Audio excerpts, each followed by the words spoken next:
I have been an actress for 20 current years, well, about 25, 26 years, actively acting in a professional manner in one way or another. And prior to that, as a young person, I was a storyteller. I was an active storyteller. I would enter contests in school.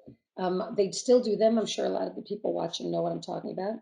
You enter a storytelling contest in your school, then maybe you would win. And if you did, you'd go compete with the other storyteller winners from other schools at the district level. And then if you won, it would go higher and higher and higher. And I was a storyteller as a young person. And in doing that, I discovered my voice. And I'm sure that was part of the plan, the universe or God's plan on my path to becoming an actor.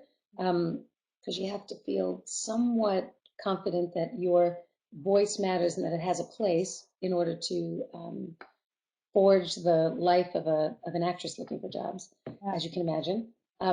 So all of that was sort of the context that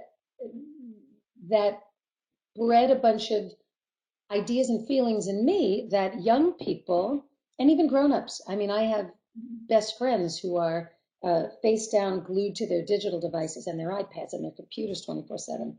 But I started noticing that young people are really, really distracted and heavily barraged at all times by everything from great information on the internet to video games, and that they were, it seemed to me, losing a little bit of an ability to just connect and look into someone's eyes and have really meaningful conversations and build memories and things like that. Absolutely. So that's a context. Or a weekend that I spent at my sister's house. I went to visit my sister who had become a mom a few months prior, and my niece, who was not of reading age, she was a baby, was sitting on my lap, and my sister asked me to read her a story while she took a shower. So I reached for a book, and of course the book is right there, so I want to run and get it for you, but then this will be empty, which would be weird.